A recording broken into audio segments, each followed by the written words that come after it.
Hello students, myself SJP. Welcome in class 10th SST. In this portion, I will explain the revolution of the liberals. Children, you had already studied that in European countries in the year 1848, nation states were very less. Only USA and Switzerland became nation states, and Germany, Italy, Poland, Austro-Hungarian Empire, all these things, they were not in the form of nation states. They were divided into various territories and ruled by local rulers. But here we had seen that many types of aristocracy and military became stronger and people grew in small territories. In this portion, I will describe feminist. Feminist means awareness of women's rights and interests based on the belief of the social, economic, and political equality of the genders. Later on, I will describe source C, how were liberty and equality for women to be defined, and teach you how you have to compare these three people towards the attitude of women's opinion towards the attitude of women. And later on, I will explain how parliament was held in Frankfurt St. Paul Church, and in that was Frankfurt Parliament, in which all deputies they were sitting, and women's they were ordered to stand in gallery as an observer, and the figure of Germania, it is installed at the ceiling of this hall. In this portion, we will discuss ideology. What is ideology? Ideology is system of ideas reflecting a particular social and political vision. In this portion, later on, I will take the topic the making of Germany and Italy. How Germany was unified. Who was the architect of Germany? In this portion, along with this, I will also explain how in 1848 German Confederation converted into a nation state, and how the main leaders, they contributed towards the unification of Germany, and how the proclamation of the German Empire in the Hall of Mirrors at Versailles took place. Later on, I will explain unification of Italy, in which how Giuseppe Mazzini, Garibaldi, and Victor Emmanuel II contributed, how Chief Minister Cavour led the movement to unify the regions of Italy, and how Garibaldi helped him in 1860 with the help of his volunteers. Later on, I will also try to explain the previous and later on condition of Italian states before unification and after unification. That's all.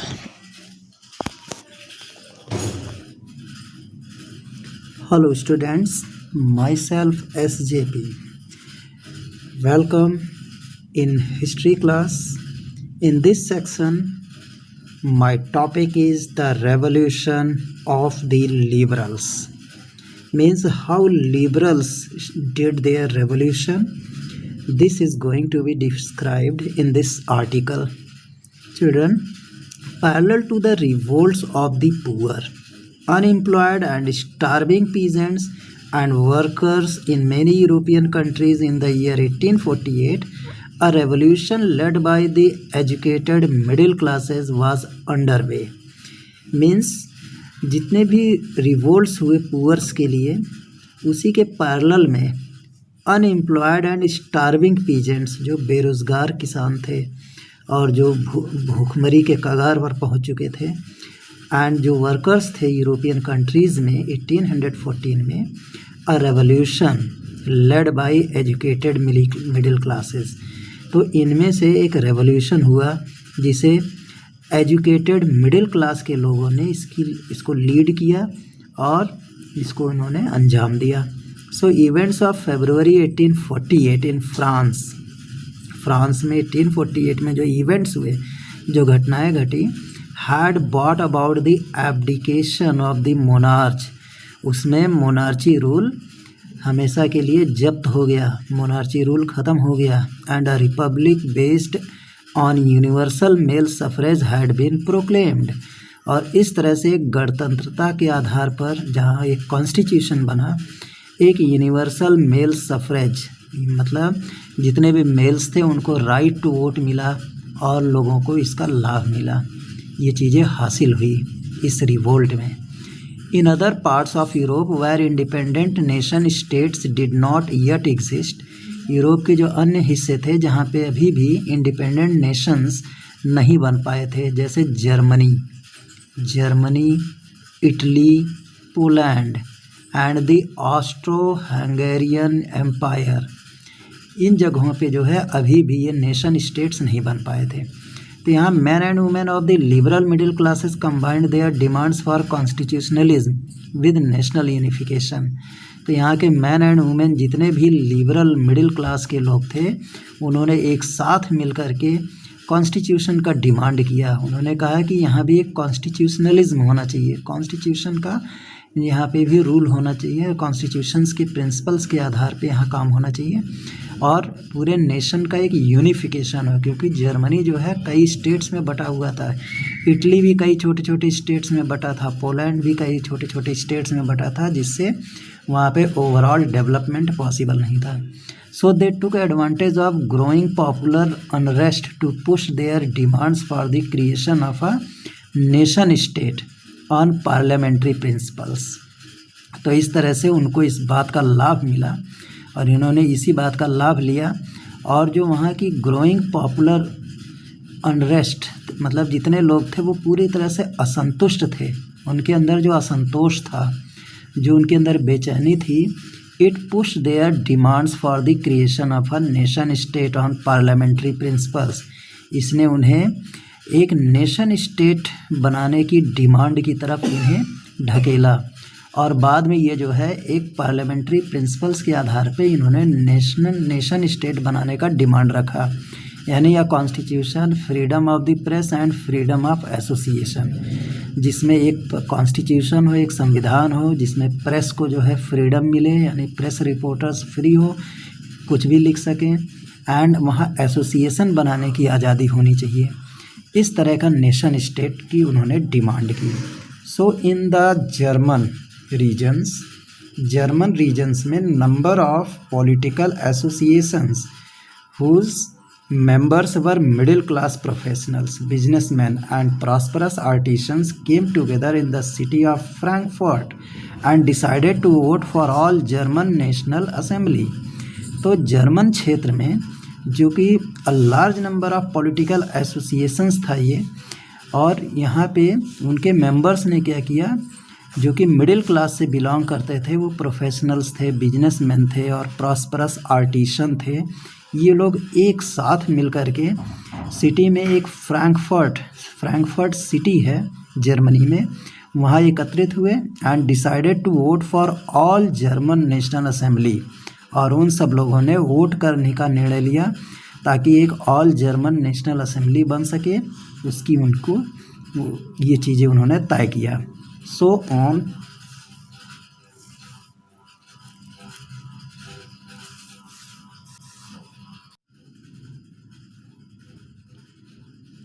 On 18 May 1848, 831 elected representatives marched in a festive procession to take their places in the Frankfurt Parliament convened in the Church of St. Paul। यानी 18 मई 1848 को ऐसे 831 representatives चुने गए election में, और इन्होंने एक साथ मार्च किया एक जुलूस के रूप में, ताकि वो फ्रैंकफर्ट पार्लियामेंट में, जो कि चर्च ऑफ सेंट पॉल में होने जा रहा था, उसमें हिस्सा ले सकें, उसमें स्थान ग्रहण कर सकें। So they drafted a constitution for a German nation to be headed by monarchy subject to a parliament. इसलिए उन्होंने एक कॉन्स्टिट्यूशन की रचना की, एक जर्मन नेशन के रूप में उन्होंने एक कॉन्स्टिट्यूशन बनाया ताकि जो है वो मतलब वो पार्लियामेंट जो है वहाँ पे कॉन्स्टिट्यूशनल डेमोक्रेसी वर्क कर सके। और ये जो था जर्मन नेशन, ये मोनार्ची इसका हेड थे, लेकिन वहाँ पे ये लोग जो है कॉन्स्टिट्यूशन चाहते थे। So when the deputies offer to crown on these terms to Frederick Wilhelm fourth king of Prussia, he rejected it and joined other monarchies to oppose the elected assembly. इस तरह से जब वहाँ के जितने डिप्टीज थे जर्मनी के, उन्होंने जब फ्रेडरिक विल्हेम फोर्थ को किंग के रूप में उन्हें मुकुट पहनाया, उन्हें क्राउन पहनाया, तो एक मतलब प्रसिया के किंग के रूप में, तो उसने रिजेक्ट कर दिया इसे। और वो जो है दूसरे मोनार्च के साथ, अन्य मोनार्ची रूल्स के साथ ज्वाइन करके वो इलेक्टेड असेंबली का विरोध करने लगा। So while the opposition of the aristocracy and military became stronger, the social basis of parliament eroded. और जब वहाँ जो अपोजिशन था, वहाँ जो विपक्ष था, अरिस्टोक्रेसी उनके विपक्ष में आ गई, इलेक्टेड जो मेंबर्स थे, इलेक्टेड असेंबली थी, उनके विपक्ष में अरिस्टोक्रेसी और मिलिट्री आ गई थी और वो काफ़ी स्ट्रॉन्गर हो गई थी। So the social basis of parliament eroded. इसलिए पार्लियामेंट का जो आधार था, सामाजिक आधार था, वो पूरी तरह से नष्ट हो गया। The parliament was dominated by middle class who resisted the demands of workers and artisans and consequently lost their support। जो पार्लियामेंट था जिसमें मिडिल क्लास वाले लोगों की संख्या ज़्यादा थी, उनका दबदबा था, जिन्होंने जो है वर्कर्स के डिमांड्स को जो है इन्होंने रिजेक्ट कर, उसका विरोध किया, वर्कर्स की मांग का, और जो आर्टिशंस की मांगें थी, और इसी के साथ ही उनका सपोर्ट उन्हें ख़त्म हो गया क्योंकि उन्होंने उसका विरोध किया। So in the end troops were called. अंत में ट्रुप्स बुलाई गई। In end the assembly was force to disband. और ये जो इलेक्टेड असेंबली है उसको बैन कर दिया गया ज़बरदस्ती। So the issue of expending political rights to women was a controversial one within the liberal movement, in which large numbers of women had participated actively over the years। तो जो political rights को बढ़ाने का जो issue था, जो मुद्दा था वुमेन के लिए, वो एक विवादास्पद बन गया था, क्योंकि जो लिबरल मूवमेंट में क्या था, large number of womens had participated, बहुत सारी संख्या में औरतों ने पार्टिसिपेट किया था, हिस्सा लिया था पूरे साल भर। सो women had formed their own political associations. महिलाओं ने अपना खुद का एक जो है एक संस्था बना लिया था, अपना एक एसोसिएशन बना लिया था। फाउंडेड न्यूज़पेपर, इन्होंने अपना खुद का न्यूज़पेपर स्थापित कर लिया था। And taken part in political meetings and demonstrations. और उन्होंने वहाँ के जितने भी पॉलिटिकल मीटिंग्स, राजनीतिक मीटिंग्स जितनी होती थी, जितने भी डेमोन्स्ट्रेशंस, जितने भी ये लोग जो है ज्ञापन वगैरह देते थे, जितना प्रदर्शन करते थे, उन सब में महिलाओं ने बढ़ चढ़ कर हिस्सा लेना शुरू किया। So despite this they were denied suffrage rights during the election of the assembly. इसके बावजूद उन्होंने जो राइट टू वोट था उसको उन्होंने मंजूरी नहीं दी और उसको मना करते रहे इलेक्शंस में, असेंबली के लिए। When the Frankfurt Parliament convened in the Church St. Paul, Frankfurt parliament जब सेंट पॉल में आयोजित हुआ, women were admitted only as observers to stand in the visitors gallery. तो इस फ्रैंकफर्ट पार्लियामेंट में महिलाओं को केवल इस बात की इजाज़त दी गई, उन्हें इसलिए प्रवेश दिया गया कि वो एक ऑब्जर्वर के रूप में रह सकती हैं, पूरी व्यवस्था को देख सकती हैं, और उन्हें केवल विजिटर्स गैलरी, जहाँ पे विजिटर लोग खड़े होते हैं, वहाँ पे महिलाओं को खड़ा होना है। दो कंजर्वेटिव फोर्सेस वर एबल। हालांकि जो हमारे कंजर्वेटिव फोर्सेस थी वो इतनी सक्षम थी, योग्य थी कि they could suppress liberal movements इन 1848। वो लिबरल मूवमेंट को 1848 में दबा सकती थी, कुचल सकती थी। They could not restore the old order. क्योंकि वो लेकिन वो पुराने जो व्यवस्थाएं थी उसको फिर से नहीं बरकरार रख पाए. So monarch were beginning to realise that the cycles of revolution and repression could only be ended by granting concessions to the liberal nationalist revolutionaries.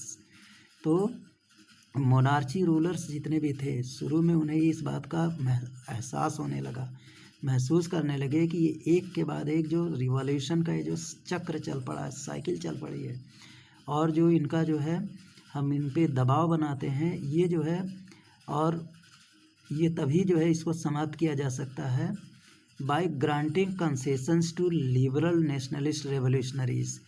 अगर हम लिबरल नेशनलिस्ट रेवोल्यूशनरीज को कंसेशन देना शुरू कर दें तो ये हमारा रेवोल्यूशन का साइकिल जो है कम हो सकता है या नहीं भी हो सकता है. Hence in the years after 1848, इसलिए 1848 के बाद the autocratic monarchies of central and eastern Europe began to introduce the changes that had already taken place in Western Europe before 1815. इस तरह से जो शाही मोनार्ची थी वो सेंट्रल और ईस्टर्न यूरोप की जो मतलब ऑटोक्रेटिक यानी शाही मोनार्ची रूल थी, उन्होंने क्या किया, इस चीज़ को जो है इन्होंने इंट्रोड्यूस करना शुरू कर दिया, इसको इन्होंने जो है इस बदलाव को लागू करना शुरू कर दिया. और जबकि वेस्टर्न यूरोप में 1815 में ये पहले ही लागू हो चुका था. The serfdom and bonded labour were abolished both in Habsburg dominions and Russia. इस प्रकार से जो सर्फडम की प्रथा थी और बंधुआ मजदूरों की जो प्रथा थी वो पूरी तरह से जो है उसका बहिष्कार कर दिया गया. दोनों हैब्सबर्ग डोमिनियन और रसिया में दोनों जगहों पर सर्फडम का और बॉन्डेड लेबर का बहिष्कार कर दिया गया. So the Habsburg rulers granted more autonomy to the Hungarians in 1867. इस तरह से जो हैब्सबर्ग के जितने भी शासक थे हैब्सबर्ग एम्पायर के, उन्होंने क्या किया, इन्होंने जो हंगेरियंस थे 1867 में उनको ज़्यादा जो है सुविधा दे दी, उनको ज़्यादा स्वतंत्रता दे दी. Yes, children. Now we are coming to source published in NCERT book. It says that how were liberty and equality for women to be defined. Women की आज़ादी और उनकी इक्वलिटी कि वो समाज में एक दूसरे के बराबर है, इसको हम कैसे डिफ़ाइन करें, कैसे इसको हम जो है इसको एक्सप्लेन करें. So the liberal politician Carl Welcker, an elected member of the Frankfurt Parliament, expressed the following views.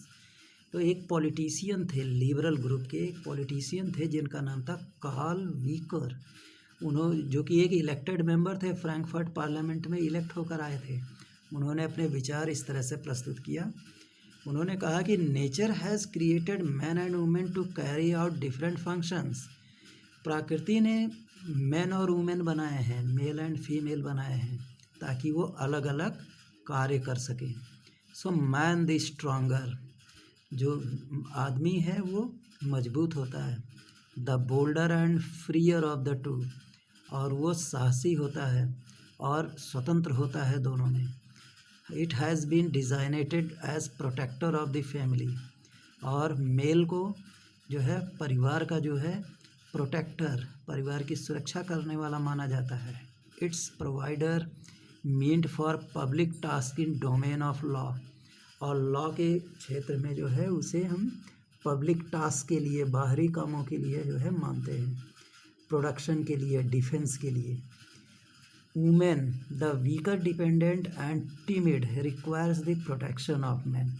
वहीं पे जो वुमेन है, फीमेल हैं, वो कमज़ोर होती हैं और वो डिपेंडेंट होती हैं, मतलब एक दूसरे पे निर्भर होती हैं और डरपोक होती हैं, इसलिए उन्हें आदमियों की जो है सुरक्षा की ज़रूरत होती है. सो हर स्फीयर इज़ द होम, उसका दायरा केवल घर तक होना चाहिए. द केयर ऑफ चिल्ड्रन, केवल बच्चों की देखभाल करें. The nurturing of the family, और बच्चों का पालन पोषण करें.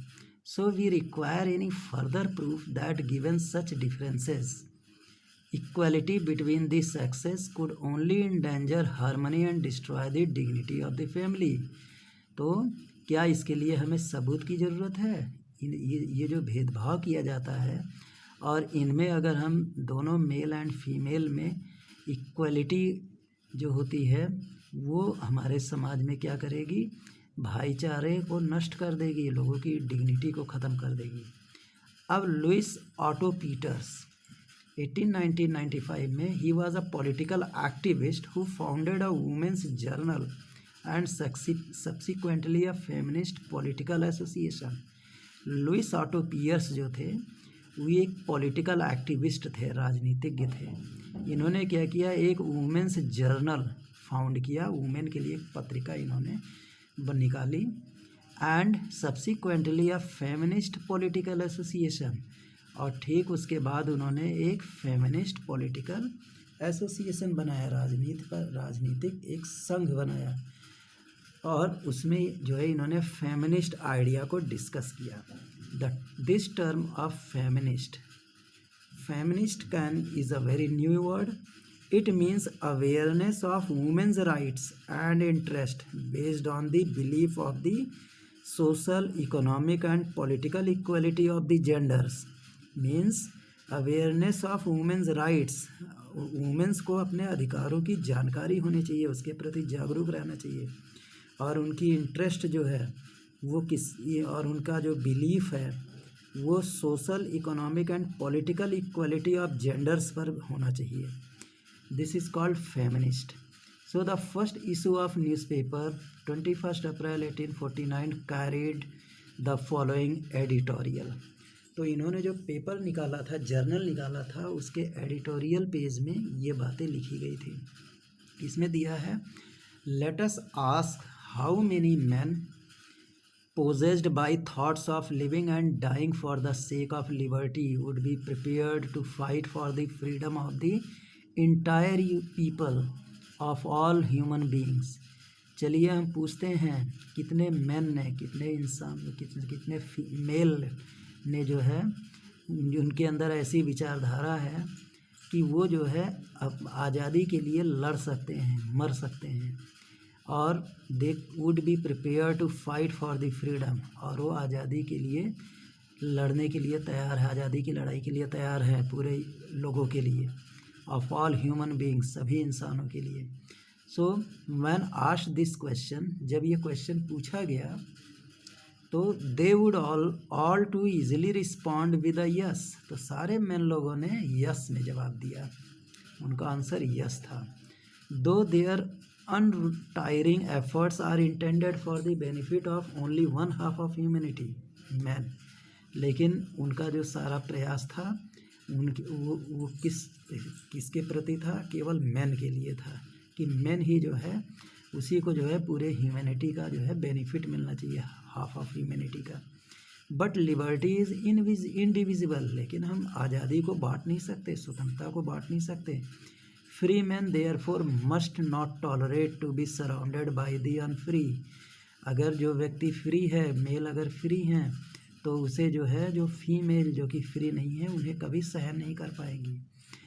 N enormous reader of the same newspaper sent the following letter to editor on 25 June 1850। और एक अजनबी रीडर ने जो है उसने अपना जो है न्यूज़पेपर को पढ़ करके उसने एक लेटर जो है 25 जून 1850 को भेजा था, जिसमें उसने कहा कि it is indeed ridiculous and unreasonable to deny women political rights even though they enjoy the right to property which they make use of. उस व्यक्ति ने कहा कि ये सच है, लेकिन ये बहुत ही ख़राब है और बहुत ही गलत तर्क है कि हम वुमेन को जो है राजनीति में जो है राजनीति से मना कर देते हैं, और जो है सारा जो है जबकि वो वुमेन्स के पास राइट टू प्रॉपर्टी है, फिर भी हमें उनको जो है पॉलिटिकल राइट्स हम नहीं दे रहे हैं। They perform functions and assume responsibilities without however getting the benefits that accrue to man for the same. जबकि वो ऐसे बहुत सारे फंक्शन परफॉर्म करती हैं, बहुत सारी जिम्मेदारियां निभाती हैं, जिसके बिना जो है पूरे परिवार का लाभ नहीं हो सकता, उन्हें कोई फ़ायदा नहीं हो सकता। तो वाई दिस इनजस्टिस, ऐसा अन्याय क्यों? Is it not a disgrace that even the stupidest cattle herder possess the right to vote?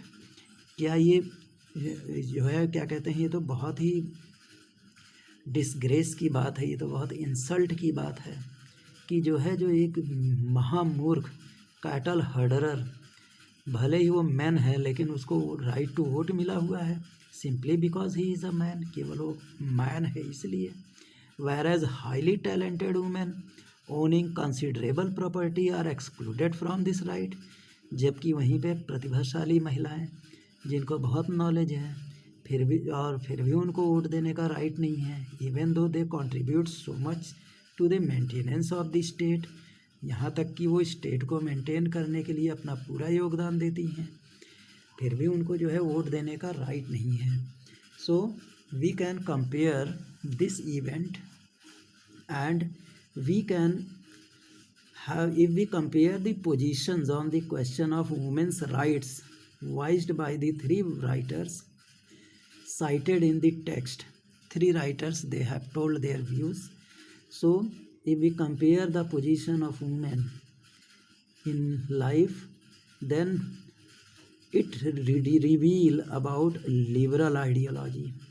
I think the liberal politician Carl Welcker, जो कि एक इलेक्टेड मेंबर था फ्रैंकफर्ट पार्लियामेंट का, उसने क्या कहा कि वुमेन इज़ द वीकर, महिलाएं कमज़ोर होती हैं, डिपेंडेंट, दूसरे पर निर्भर होती हैं, टिमिड, डरपोक होती हैं, and requires the protection of man, उन्हें मैन की प्रोटेक्शन की ज़रूरत होती है, आदमी की सुरक्षा की ज़रूरत होती है, and her sphere is the home where she keeps children, उसका दायरा केवल घरों तक रखा गया है, केवल बच्चों की देखभाल करे, केवल घर की सारी ड्यूटी करे, केवल खाना पकाए, कपड़ा धुले और कपड़ा साफ करे।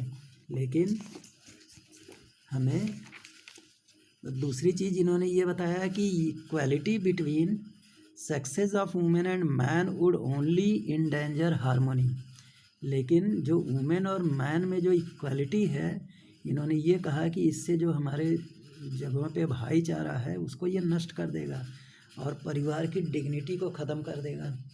तो Louise Otto Peters, a political activist, इसमें जो है एक पॉलिटिकल एक्टिविस्ट है जिन्होंने वुमेन के लिए एक जर्नल निकाला और एक फेमिनिस्ट पॉलिटिकल एसोसिएशन स्थापित की। उन्होंने कहा कि men try to gain freedom and liberty for all, केवल मेन को ही जो है फ्रीडम गेन करने के लिए, आज़ादी गेन करने के लिए जो है केवल जो है उन्हें आज़ादी मिली हुई है। Actually their untiring efforts are intended for the welfare of only one half of humanity that is man, लेकिन उनका सारा प्रयास केवल मैन के लिए ही है। She advocated that liberty can not be divided among the man and women, इस महिला ने इस बात की वकालत की कि जो आज़ादी है इसे मैन और वुमेन में बांटा नहीं जा सकता।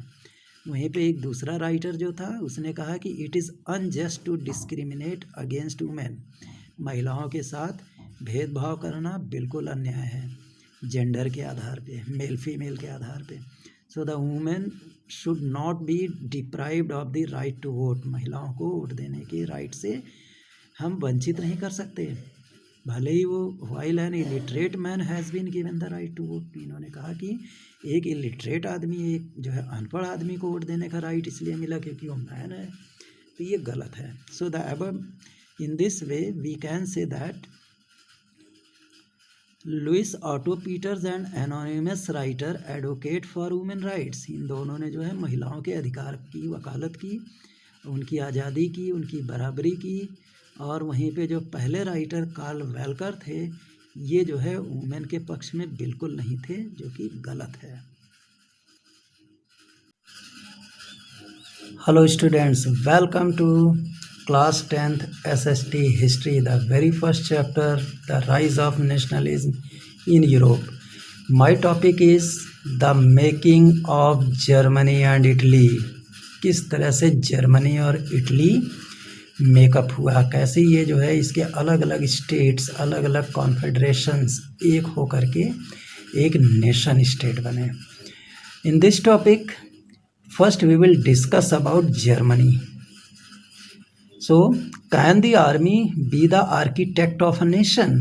ये क्वेश्चन है कि क्या एक आर्मी जो है नेशन को बना सकती है? कोई आर्मी जो है एक नेशन का जो है उसको कंस्ट्रक्ट कर सकती है, उसे बना सकती है? So after 1848 nationalism in Europe moved away from its association with democracy and revolution. 1848 के बाद यूरोप में नेशनलिज्म कुछ इस तरह से मूव अप हुआ, कुछ इस तरह से आगे बढ़ा कि वो जो है उन्होंने डेमोक्रेसी एंड रेवोल्यूशन के लिए उन्होंने एसोसिएशन बनाना शुरू कर दिया। नेशनलिज्म की भावना आने के बाद। So nationalist sentiments were often mobilised by conservatives for promoting state power and achieving political domination over Europe. तो ये जो राष्ट्रीयता की भावना थी, ये कंजर्वेटिव प्रिंसिपल्स के आधार पर जो है जितने कंजर्वेटिव्स लोग थे इन्होंने इसको गति दिया, इन्होंने इसको मूवमेंट दिया और इन्होंने इसको प्रमोट किया कि जो है एक स्टेट पावर बने। जब एक बड़ा स्टेट बनेगा और तभी हम जो है पॉलिटिकल डोमिनेशन, राजनीतिक सत्ता हासिल कर पाएंगे यूरोप में। इन्होंने कहा this can be observed in the process by which Germany and Italy came to be unified nations state. और इस सारी व्यवस्था को हम जो है जर्मनी और इटली ये किस तरह से एक यूनिफाइड नेशन स्टेट्स बना, उसमें कौन सा प्रोसेस लागू हुआ, उसको बड़े आराम से हम देख सकते हैं, ऑब्जर्व कर सकते हैं। As you have seen nationalist feelings were wide spread among middle class Germans. जैसा कि आपने देखा है कि जो नेशनलिस्ट फीलिंग है, जो राष्ट्रीयता की भावना थी, वो जर्मन मिडिल क्लास में जो है सबसे ज़्यादा फैल चुकी थी। एंड इन 1848 इन्होंने किस बात को ट्राई किया? They tried to unite the different regions of the German confederation into a nation state governed by an elected parliament. 1848 में जर्मनी के लोगों ने और जितने भी कंजर्वेटिव्स थे उन्होंने कोशिश किया कि जो है जितने भी जर्मनी के कॉन्फेडरेशन हैं उनको हम एक कर सकें, जो अलग अलग क्षेत्र है उनको हम एक करके एक नेशन स्टेट बनाए और इलेक्टेड पार्लियामेंट के जरिए जिसका जिसको कौन जो है चला सके, elected parliament. This liberal initiative to nation building was however repressed by the combined forces of the monarchy and the military supported by the large landowners जिनको जंकर्स कहा गया। तो who were junkers? Junkers were large landowners in Germany या प्रसिया। तो इस तरीके से जो ये एक लिबरल इनिशिएटिव था, लिबरल लोगों का जो ये कोशिश था, उनका जो इंटरेस्ट था नेशन बिल्डिंग का, वो बाद में दब गया क्योंकि जो कंबाइंड फोर्सेस थी मोनार्ची सारे मोनार्ची के लोग कंबाइन हो गए और उन्होंने मिलिट्री का प्रयोग किया और उनको जो है बड़े बड़े लैंड ओनर्स जिनको जंकर्स कहा गया प्रसिया में, उन्होंने भी उनको सहयोग कर दिया। So from then on Prussia took on the leadership of the movement for national unification. और तब से प्रसिया को जो है जर्मन यूनिफिकेशन के लिए उनको अपना लीडर उन्होंने नियुक्त कर दिया और उसके जो चीफ मिनिस्टर थे उनका नाम था Otto von Bismarck. Otto von Bismarck जो कि वहाँ के चीफ मिनिस्टर थे प्रसिया के, was the architect of this process. सच्चे मायने में वही इसके जो है आर्किटेक्ट थे, उन्होंने ही इसको बनाया इस प्रोसेस को। और इन्होंने किसकी मदद से ये काम किया? The process carried out with the help of the Prussian army. ये सारा का सारा जर्मन यूनिफिकेशन का जो प्रोसेस है वो जो है प्रसियन आर्मी और ब्यूरोक्रेसी जो वहाँ के नौकरशाह थे उनकी मदद से जो है ऑटो वॉन बिस्मार्क ने जो है ये प्रोसेस अंजाम दिया। प्रसिया का ये चीफ मिनिस्टर था Otto von Bismarck. 3 wars over 7 years, 7 वर्षों तक 3 युद्ध with Austria, Denmark and France. Germany ने ऑस्ट्रिया, डेनमार्क और फ्रांस से 3 युद्ध किए 7 साल तक। एंडेड इन प्रसियन विक्ट्री, और उसका अंत कैसे हुआ? प्रसिया जो है उसने जीता। And completed the process of unification, और इस तरीके से जर्मनी का यूनिफिकेशन को उसने कंप्लीट कर दिया। So in January 1871 the Prussian king William first was proclaimed German emperor in the ceremony held at Versailles. Versailles में एक बहुत बड़ा उत्सव मनाया गया जिसमें जर्मन एम्परर विलियम फर्स्ट को जर्मन यूनिफाइड जर्मनी का जो है किंग घोषित कर दिया गया। जो कि प्रसियन किंग था उसको यूनाइटेड जर्मनी का किंग जो है इन्होंने मान लिया। On the bitterly cold morning of 18 January 1871 an assembly comprising the princes of German states, representatives of the army, important Prussian ministers including the chief minister Otto von Bismarck gathered in unheated hall of mirrors in the palace of Versailles to proclaim the new German empire headed by Kaiser William I of Prussia। इस तरीके से कड़कड़ाती हुई ठंड की सुबह, जो जिस दिन 18 जनवरी था 1871 की बात है, इनका जो असेंबली था, इस असेंबली में कौन कौन थे? The princes of German states, जितने भी जर्मन स्टेट्स थे उनके राजकुमार, representatives of the army, army के प्रतिनिधि, इम्पॉर्टेंट प्रसियन मिनिस्टर्स, प्रसिया के जो मेन मिनिस्टर थे, जो इम्पॉर्टेंट मिनिस्टर थे, उनमें ख़ास तौर से chief minister auto von Bismarck, chief minister auto von Bismarck भी वहाँ इकट्ठा हुए।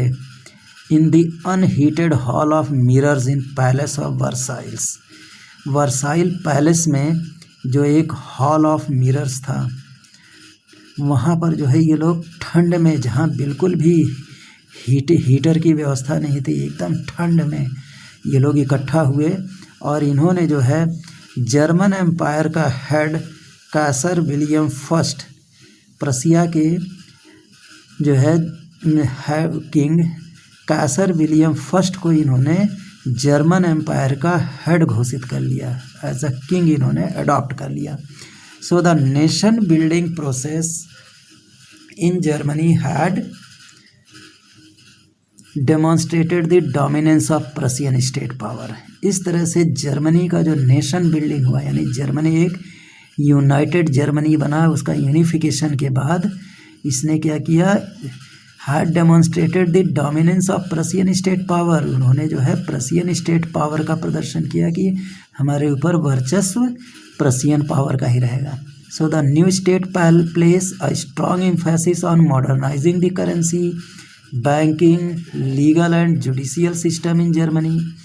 तो इस तरीके से एक न्यू स्टेट प्लेस हुआ, वहाँ पे एक स्ट्रॉन्ग एम्फेसिस, मतलब काफ़ी लोगों ने तीव्रता से जो है वहाँ की करेंसी को मॉडर्नाइज़ किया। जो करेंसी पुरानी थी उसको बंद करके नई नई करेंसी लागू की, बैंकिंग सिस्टम सही किया, लीगल एंड जुडिशियल सिस्टम सही किए गए जर्मनी में। और Prussian measures and practices often became a model for the rest of Germany. और प्रसिया का जो वहाँ का मेजरमेंट सिस्टम था, वहाँ की जो व्यवस्थाएं थी, वो पूरी जर्मनी के लिए क्या था? एक उदाहरण था, एक रोल मॉडल था। Well students, this picture it is the proclamation of German empire in the hall of mirrors at Versailles, Anton von Werner. यहाँ पे किस तरीके से घोषणा हुई जो है कि काइसर विलियम फर्स्ट ऑफ प्रसिया को जो है, जो जर्मन एम्पायर था उसका हेड घोषित किया गया है। ये हॉल है वर्साइल में, उसका नाम है hall of mirrors. This is called hall of mirrors. So at the centre stands the Kaiser, इसके बीचों बीच में ये काइसर खड़ा हुआ है, काइसर जो खड़े हैं। And the chief commander of the Prussian army, और उसके साथ प्रसियन आर्मी के chief commander Otto von Bismarck, General von Roon भी है वहाँ पे। And near them is Bismarck, उनके बगल में चीफ मिनिस्टर बिस्मार्क भी है।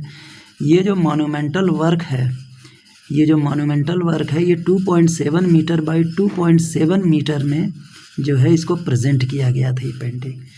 It was completed and represented by artist to Bismarck on the latter 70th birthday in 1885।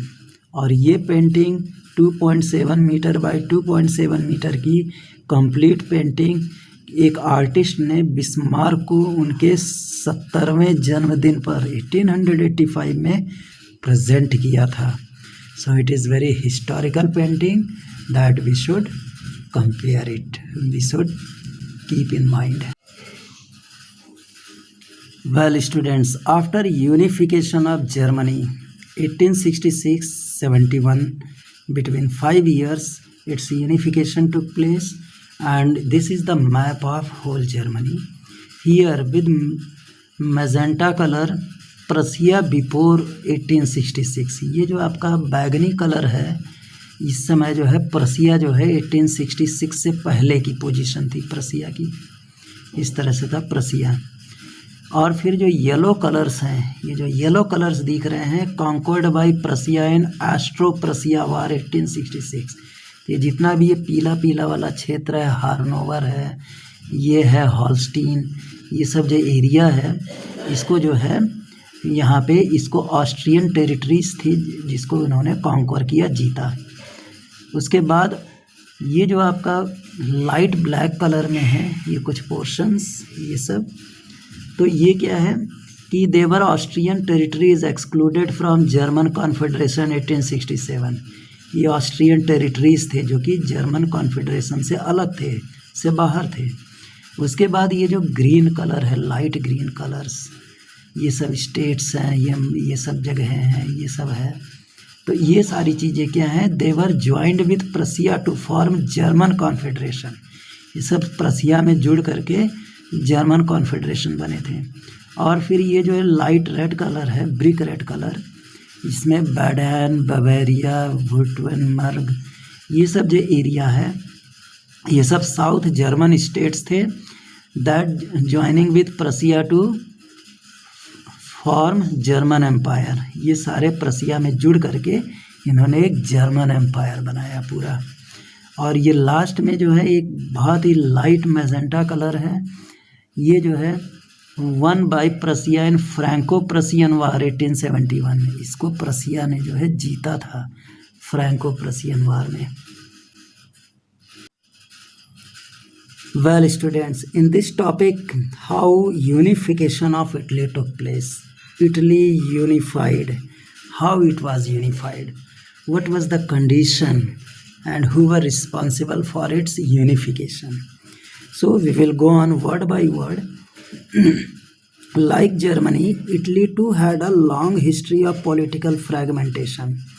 Germany की तरह इटली भी जो था उसका भी बहुत लंबा इतिहास था। ये भी राजनीतिक रूप से छोटे छोटे खंडों में बटा हुआ था। Italians were scattered over several dynastic states as well as the multinational Habsburg empire. Italy के जितने भी लोग थे वो छिटके हुए थे, स्कैटर्ड थे, अलग अलग डायनेस्टिक स्टेट्स में, छोटे छोटे जो है डायनेस्टीज़ में बटा हुआ था इटली।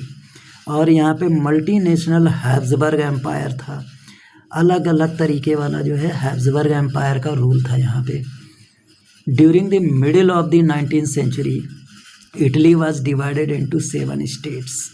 तो 19th सेंचुरी के मिडिल में इटली जो था 7 स्टेट्स में बटा हुआ था, यानी Italy was divided into 7 states of which only one, Sardinia Piedmont, was ruled bye an Italian princely house.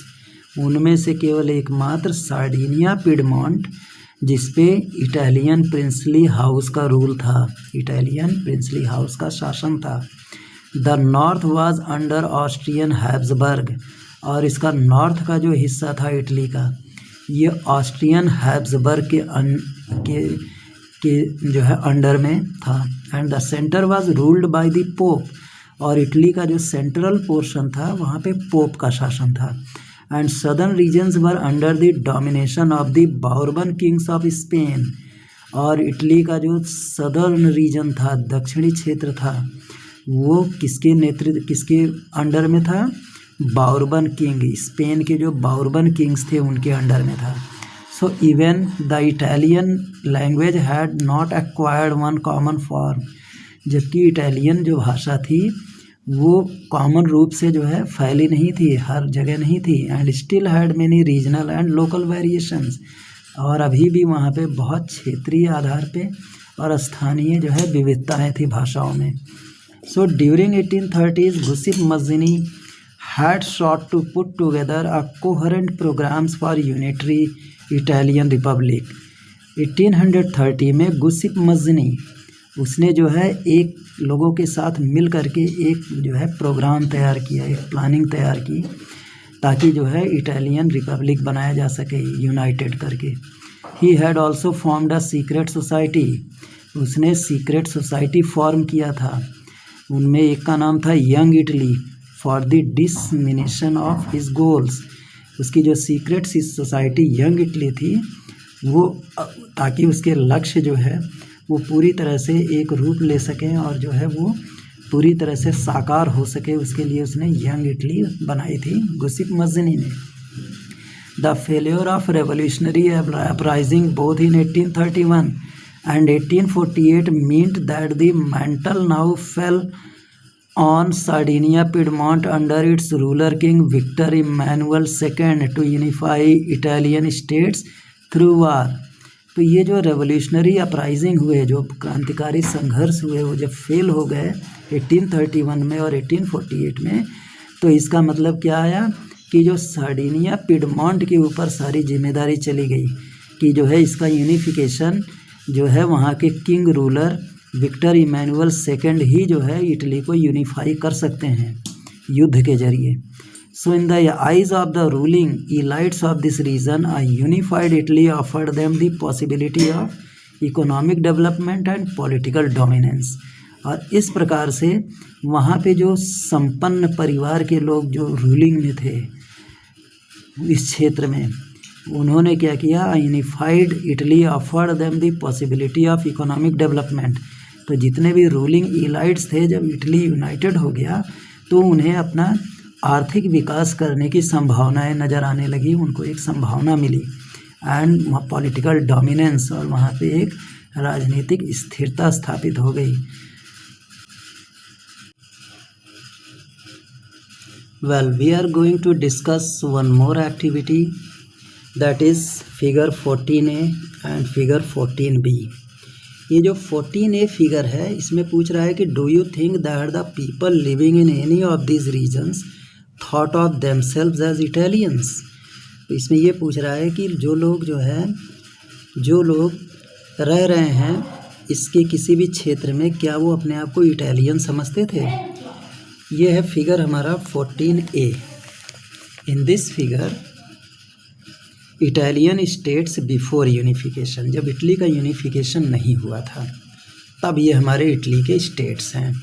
इनमें देखिए किस तरह से ये लोम्बार्डी, वेनेटिया, पार्मा, मोडर्ना, ये सब अलग अलग स्टेट्स में 7 स्टेट्स में डिवाइडेड था। 1 2 3 4 5 6 इस तरह से जो है ये स्टेट्स में डिवाइडेड था।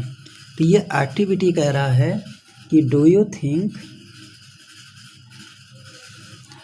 That people living in any of these states thought of themselves as Italian. क्या जो अलग अलग क्षेत्र में रह रहे थे, क्या अपने आप को इटालियन की सोच उनके अंदर बनी थी कि एक दिन हम इटली के जो है नागरिक होंगे, इटली के किंगडम्स होंगे। उसके बाद हमारे पास फिगर 14B है। In this figure Italy after unification, किस तरीके से इटली यूनिफिकेशन के बाद, जब इटली का यूनिफिकेशन हो गया उस समय का ये मैप है। This map shows the year in which different regions became part of united Italy. तो ये कोई पार्ट है 1858 में, और कोई 1858 से 60 के बीच में, कोई 1866 में, कोई 1870 में, कोई 1858 में। ये अलग अलग ईयर्स हैं जब ये इटली में मिले। तो ये पूछ रहा है कि which was the first region to become a part of unified Italy. ऐसा कौन सा क्षेत्र था जो यूनिफाइड इटली का पहला क्षेत्र बना, and which was the last region to join, और कौन सा अंत में सबसे ज्वाइन किया. In which year did the largest number of states joins.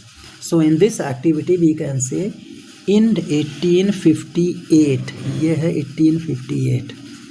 1858 Italy was divided into 7 states. उस समय इटली 7 हिस्सों में बटा हुआ था.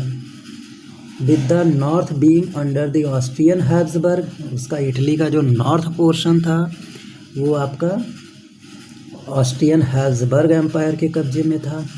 और द पोप एंड दिस, और बाकी जो है क्या कहते हैं, नॉर्थ हिस्सा जो था पोप के अंडर में था. और इस तरीके से southern region being under the domination of Bourbon kings, इसका जो दक्षिणी क्षेत्र था ये बाउरबन किंग के अंडर में था.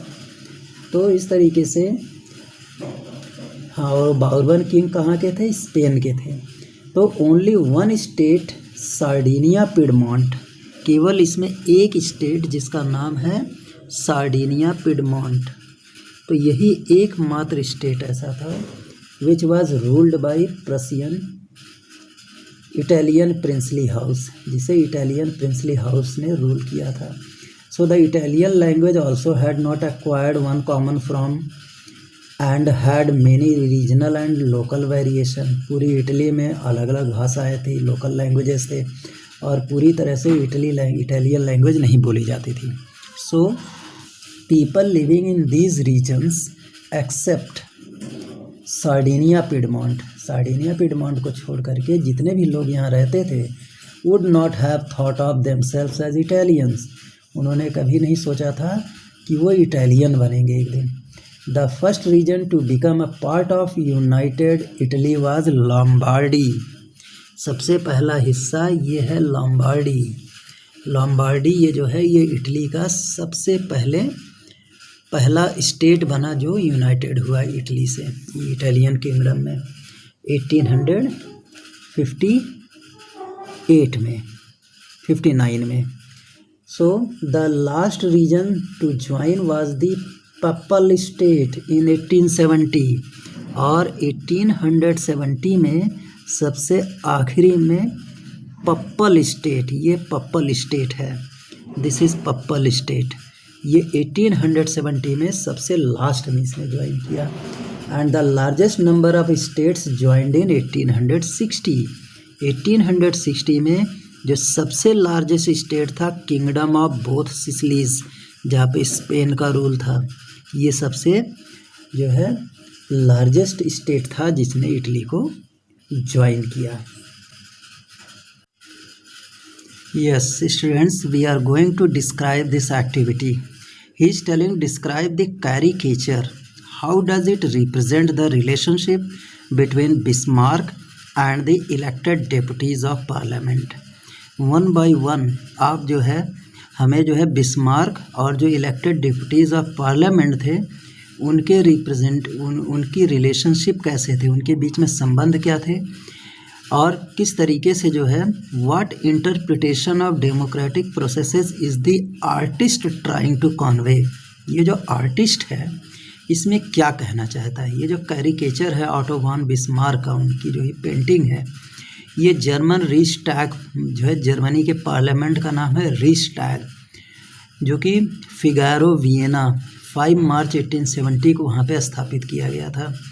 तो ये जो कैरिकेचर है, in this caricature we can say that the caricature depicts Bismarck. He is Bismarck having hunter in his hand.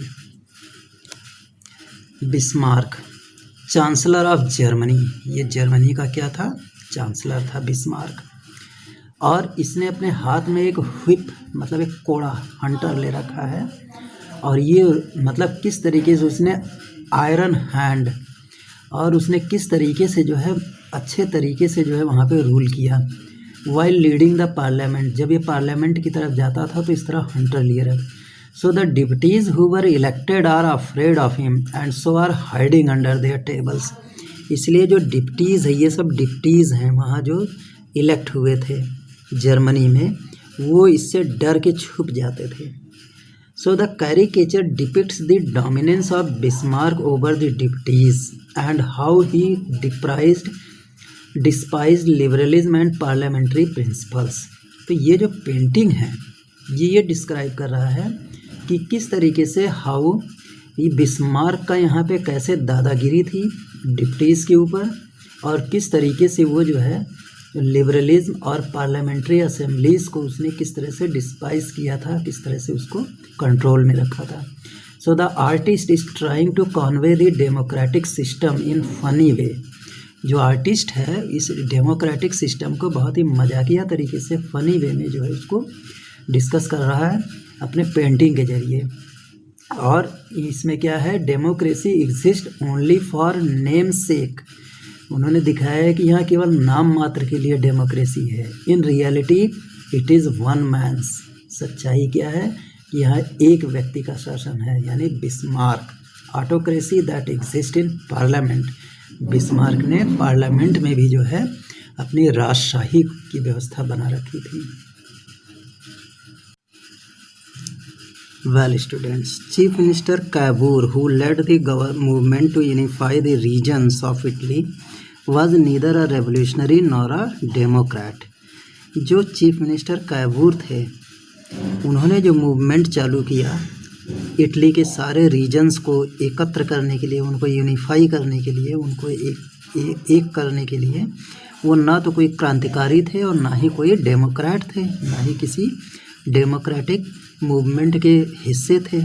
So like many other wealthy and educated members of the Italian elite he spoke French much better than did Italian. जबकि बहुत सारे जो अमीर लोग थे और जो शिक्षित जो है मेंबर्स थे, सदस्य थे इटालियन जो है संपन्न परिवार के, वो अक्सर फ्रेंच ज़्यादा अच्छी तरह बोल लेते थे इटालियन की जगह. Though a tactful diplomatic alliance with France engineered by Cavour, तो कैवूर ने क्या किया, एक बहुत ही तर्कपूर्ण तरीके से कूटनीतिक उन्होंने जो है एक अलायंस बनाया, उन्होंने एक संधि स्थापित की फ्रांस के साथ. और ये सारा काम किसने अंजाम दिया, कैवूर ने, जो कि Sardinia Piedmont succeeded in defeating Austrian forces in 1859. और इस अलायंस के ज़रिए वो जो है सार्डिनिया पिडमोंट जो है ऑस्ट्रियन फोर्सेस को हराने में कामयाब हो गया, सक्सीड कर गया 1859 में. So apart from regular troops a large number of armed volunteers under the leadership of Giuseppe Garibaldi joined the fray. और इसके साथ जो है रेगुलर ट्रूप्स ना होने के बावजूद अ large number of armed volunteers, बहुत सारे जो है सशस्त्र जो है दल, वॉलंटियर्स, सशस्त्र वॉलंटियर्स जो कि गुसिप गैरिबाल्डी के जो है लीडरशिप में उन्होंने ज्वाइन कर लिया कैवूर के साथ. और इन 1860 दे मार्च्ड इनटू साउथ इटली. और 1860 में वो साउथ इटली में उन्होंने मार्च कर दिया, कूच कर दिया. And the kingdom of two Sicilies and succeeded in winning the support of the local peasants in order to drive out Spanish rulers. और इस तरीके से उन्होंने इटली और जो है टू सिसिलीज का जो साम्राज्य था उसको जीतने में सफल हो गए. और जो कि जबकि जो है वहाँ जो लोकल पीजेंट्स का सपोर्ट था, जो वहाँ के स्थानीय किसानों का सपोर्ट था, उसको उन्होंने ख़त्म किया और वहाँ से जो है स्पेनिश रूलर को भगा दिया. So in 1861 Victor Emmanuel II was proclaimed king of united Italy. इस तरह से 1861 में विक्टर इमैनुअल II को वहाँ का किंग घोषित कर दिया गया. However much of Italian population among whom rates of illiteracy were very high. हालांकि जो इटली की जनसंख्या थी उनमें सबसे ज़्यादा अशिक्षित लोगों की संख्या थी, उनकी जो है अशिक्षित लोगों की संख्या बहुत हाई थी. Remained blissfully unaware of liberal nationalist ideology. क्योंकि वो अशिक्षित थे इसलिए उनका दुर्भाग्य था कि वो लिबरल नेशनलिस्ट आइडियोलॉजी से बिल्कुल अछूते थे, मतलब उनको लिबरल नेशनलिस्ट की आइडियोलॉजी क्या है, उसका क्या फ़ायदे हैं, उससे वो बिल्कुल जो है क्या कहते हैं उसको नहीं जान पाए। So the peasant masses who had supported Garibaldi in southern Italy had never hard of Italia.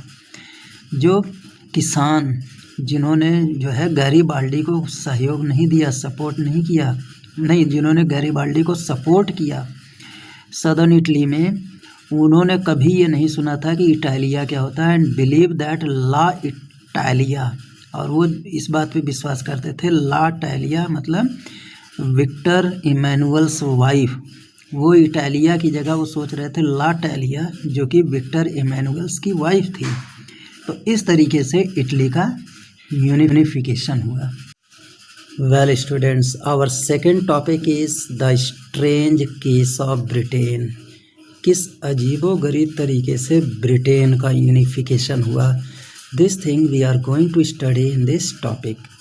The model of the nation और the nation state some scholars have argued is Great Britain. Nation या nation state का जो एक model था, उनमें कुछ scholars, कुछ विद्वान लोगों ने तर्क किया था ग्रेट ब्रिटेन का। In Britain the formation of the nation state, Britain में नेशन स्टेट का जो फॉर्मेशन हुआ था, it was not the result of a sudden upheaval और रेवोल्यूशन। तो ब्रिटेन का यूनिफिकेशन जो था इतना अचानक नहीं हुआ था, ना ही कोई वहाँ पे रेवोल्यूशन या कोई क्रांति हुई। It was the result of long drawn out process. ये एक लंबे प्रोसेस के दौरान जो है इसका एक लंबे प्रोसेस का परिणाम था। There was no British nation prior to 18th century. 18वीं सेंचुरी से पहले ब्रिटेन एक नेशन के रूप में नहीं था। The primary identities of the people who inhabited the British Isles were ethnic ones. प्रारंभ में जो है जो ब्रिटेन की पहचान थी, उनमें जो था ब्रिटिश आइजल्स में जो है अलग अलग कम्युनिटी के लोग रहते थे, अलग अलग एथनिक ग्रुप के लोग थे, अलग अलग विचार के लोग थे। Such as English, Welsh, Scot और आयरिश। एक एरिया था इंग्लिश, एक वेल्श और एक स्कॉट या Irish. So all of these ethnic groups had their own cultural and political traditions. ये जितने भी एथनिक ग्रुप थे उनका अपना सांस्कृतिक और राजनीतिक जो है तौर तरीका था, उनके ट्रेडिशंस थे। But as the English nation steadily grew in wealth, जबकि जो इंग्लिश नेशन था वो जो है सबसे ज़्यादा जो है उसका वेल्थ में ग्रो हुआ। So English nation it grew up in wealth, उसके पास बहुत संपत्ति हो गई थी और उसने पावर को इम्पोर्टेंस दिया। And it was able to extend its influence over the other nations of the islands, और उसने अपना प्रभाव जो है अन्य जो आइलैंड्स थे और अदर नेशंस थे उन पे उसने अपना प्रभाव बढ़ाना शुरू कर दिया। So the English parliament which had seized power from the monarchy in 1688 at the end of protracted conflict was the instrument through which a nation state with England at its center came to be forged।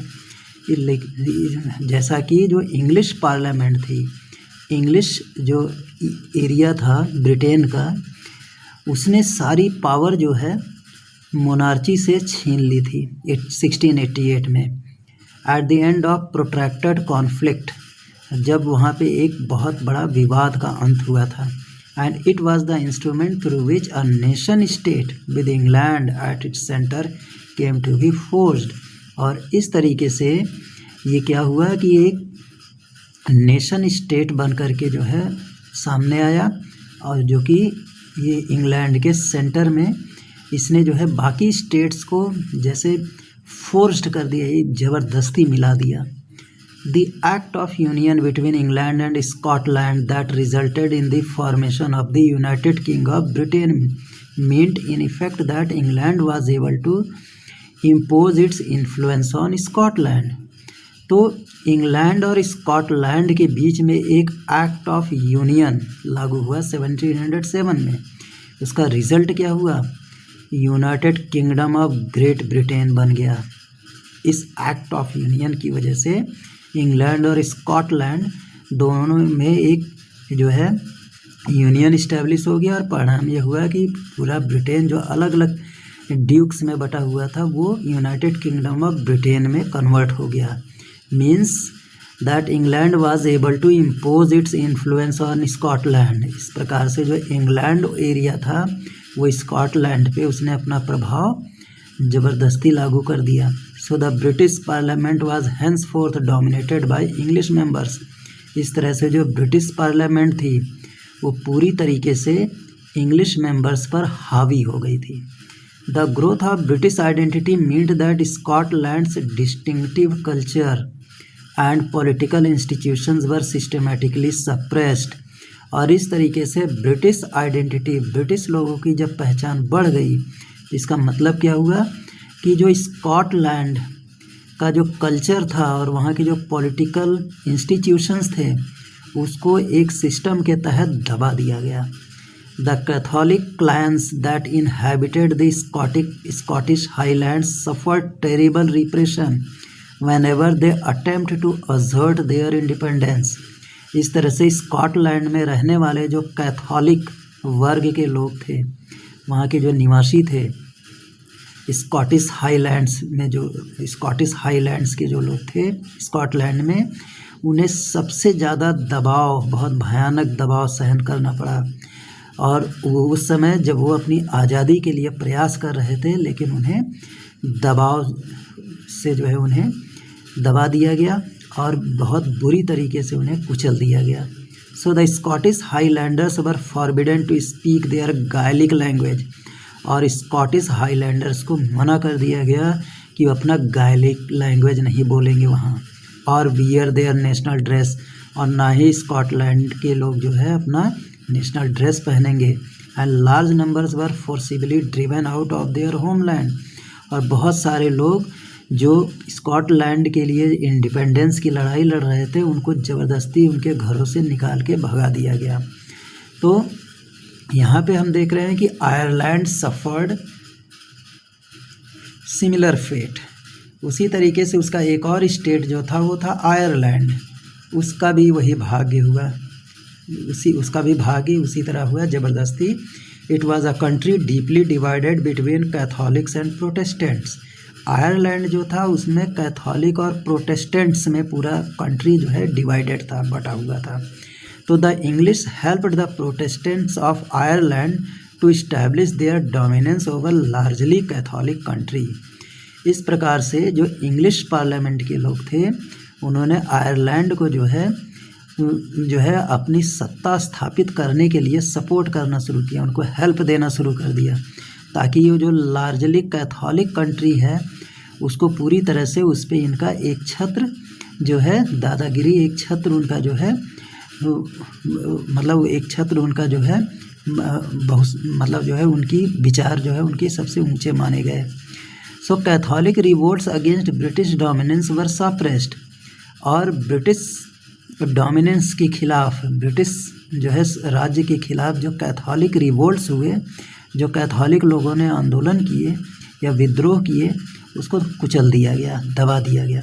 So after a failed revolt led by Wolfe Tone and his United Irishmen 1798, Ireland was forcibly incorporated into United Kingdom in 1801। इस तरीके से wolf tone ने एक विद्रोह किया था जो कि फेल हो गया था उसके बाद, और उनके जो यूनाइटेड इरिशमैन थे, आयरिश के जो आयरलैंड के जो यूनाइटेड मैन थे 1798 में, तो ये लोग फेल हो गए थे। तो और इस तरीके से Ireland was forcibly incorporated into United Kingdom in 1801। ज़बरदस्ती आयरलैंड को ठोक पीट करके यूनाइटेड किंगडम में स्थापित कर दिया गया, शामिल कर दिया गया। And a new British nation was forced through the propagation of a dominant English culture.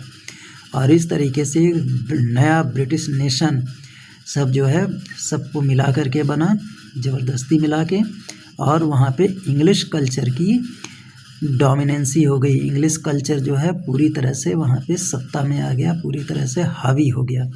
So the symbols of the new Britain, जो नए ब्रिटेन के सिंबल्स थे उनमें क्या था, द ब्रिटिश फ्लैग, जो वहाँ ब्रिटेन का झंडा था जिसका नाम था यूनियन जैक, उस समय यूनियन जैक नाम का उनका झंडा था। द नेशनल एंथम, ब्रिटेन का नेशनल एंथम था God save our noble king, ये ब्रिटेन का नेशनल एंथम है।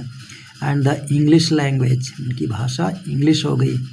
दे were actively promoted and older nations survived only as subordinate partners in this union, और इसको बहुत तेज़ी से, तीव्रता से इसको प्रमोट किया गया इन सारे सिंबल्स को, और जो पुराने नेशंस थे उनको उनके अधीन रहना पड़ा, उनके पार्टनर बन के उन्हें रहना पड़ा यूनाइटेड किंगडम का।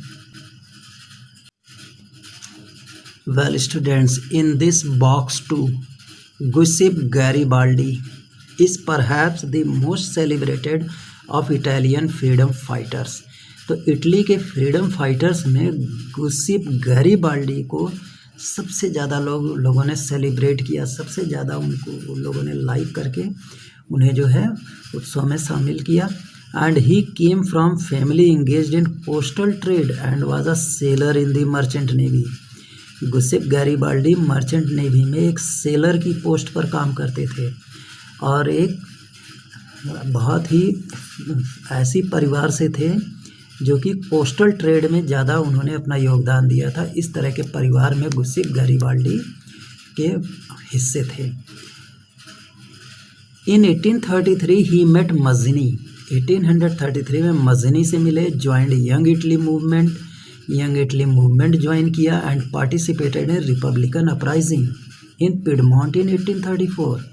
और पिडमॉन्ट में जो एक रिपब्लिकन अपराइजिंग हुआ था, एक गणतंत्रता के लिए जो है संघर्ष हुआ, इसमें इन्होंने हिस्सा लिया। So the uprising was suppressed and Garibaldi had to flee to South America. और इनका ये जो आज़ादी की लड़ाई थी वो दबा दिया गया और गैरिबाल्डी को साउथ अमेरिका भागना पड़ा। Where he lived in exile till 1848, वहाँ वो एक तरीके से वनवास के रूप में वहाँ पे रहे। And in 1854 he supported Victor Emmanuel II in his efforts to unify Italian states। और 1854 में जब उन्होंने विक्टर इमैनुअल II को देखा कि वो इटालियन स्टेट्स को यूनिफाई करने जा रहे हैं, तो उनके इस प्रयास में उन्होंने पूरा सपोर्ट किया, पूरा सहयोग किया। So in 1860 Garibaldi led the famous expedition of 1000 of South Italy. और 1860 में गैरिबाल्डी ने एक बहुत ही फेमस एक्सपेडिशन, एक बहुत ही प्रसिद्ध उन्होंने जो है अपना जो है एक कैंपेन स्टार्ट किया था 1000 टू साउथ इटली के नाम से। So fresh volunteers kept joining through the course of the campaign. नए नए वॉलंटियर्स ने उनके इस कैंपेन में, उनके इस हिस्से में उन्होंने जो है हिस्सा लिया, उनके इस जो है प्रोसेस में। Still their numbers grew to about 30,000। और इनके कैंपेन में बाद में मेंबर्स की संख्या बढ़ करके 30,000 हो गई। And they were popularly known as red shirts. इन्हीं को पॉपुलरली क्या कहा जाता था, red shirts.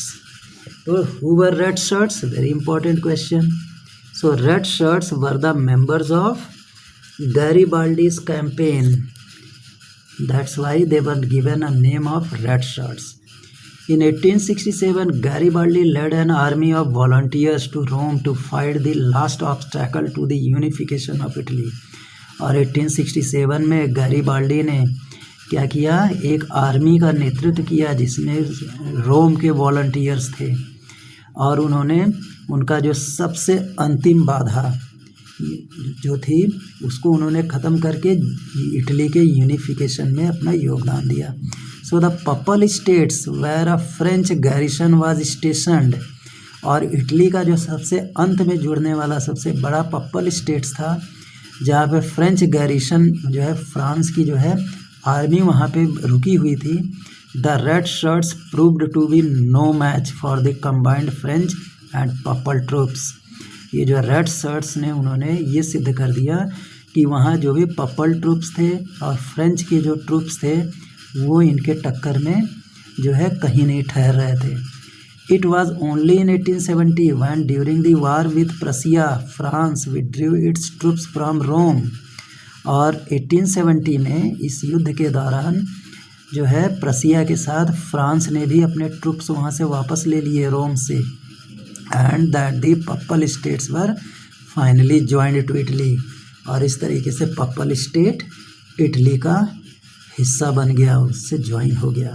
So this picture is showing Garibaldi helping king Victor Emmanuel second. किस तरीके से गैरिबाल्डी किंग इमैनुअल सेकेंड को जो है हेल्प कर रहा है, जो कि सार्डिनिया पिडमॉन्ट के रूलर थे, ताकि to pull on the boot named Italy.